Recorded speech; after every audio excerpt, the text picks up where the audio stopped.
The Edmonton Oilers are floundering heading into the All-Star break. Jim Matheson, Rob Tychkowski. Can we expect a change in management? Should Peter Chiarelli maybe be moving on? Well, I don't know. That's what the entire city wants. They want somebody to pay for this. But I don't know if firing a general manager in the middle of the season is going to necessarily turn things around. And you got to find somebody else to run the store. The only worry, I guess, if you're upper management is if you're handing Peter the keys to make the team better, and he hasn't made the team better over the season, is he going to somehow do it at the trading deadline or trade somebody that he shouldn't be trading? And I think the fan in Edmonton is probably thinking, Jesus, have this nice car in the garage and just gave the butler the keys to it.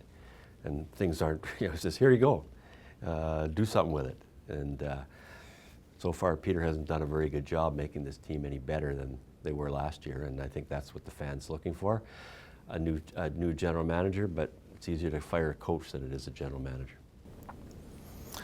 Yeah, I mean, if anybody thinking that firing the general manager is going to sort of spark change and make the team better this year, that's not going to happen. That's why you fire coaches and you make big trades. You fire the GM so the 2 or 3 year plan comes better into focus, and you have more confidence in him to take care of that. But right now, fans in Edmonton, after missing for 11 of 12 years, aren't really too eager to talk about a 3 or 4 year plan to get this team back to where it needs to be. So, if people want blood, you might get it, but it's not going to change this season. This season is this guys in the room are going to get you in or out of the playoffs.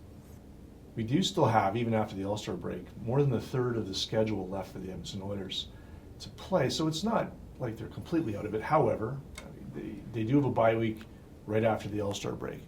And the Central Division teams will still be playing. So the Oilers will be sinking lower in the standings if the law of averages work. But so they're obviously based on what we saw before Christmas when the Oilers enjoyed that run just after Hitchcock came. I mean, not all hope is lost. Right now, before the Detroit game, they're only 3 points out of a wild card spot. Well, that's the mindset that you have to. As bad as they looked and as down as everybody is after Calgary walked in here and beat them in their own rink and Carolina embarrassed them, they still have to, keep their heads up and be mentally in this thing because they're still in it. They don't deserve to be. It's just because the wild card race is so bad that everybody is still in the mix. So they can still make a charge and still somehow, believe it or not, get into the playoffs. And until that dream is dead, you have to shake off what happened in the last couple of games and look ahead to Detroit and after the bye week, because for some reason they're still in this thing. It's how they're losing the games and where they're losing that is disturbing. They lost to Arizona the week before at home, team with 7 regulars out of the lineup they lost. They lost to Carolina at home, a team that just got beat at home 6-2 by the Rangers and 4-1 by Ottawa. And they come in here and beat the Oilers handily. That's how you're losing and which teams you're losing to.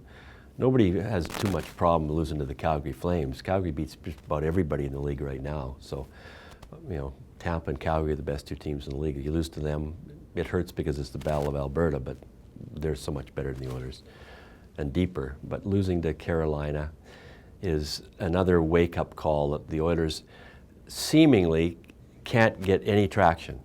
They cannot, since that 8-2-1 record, they cannot win more than 2 games in a row. And if you can't win more than 2 games in a row, you can't separate yourself in this Turtle Derby. Yeah, they've used up all their breathing room. They're a 3-game losing streak away from this thing being done.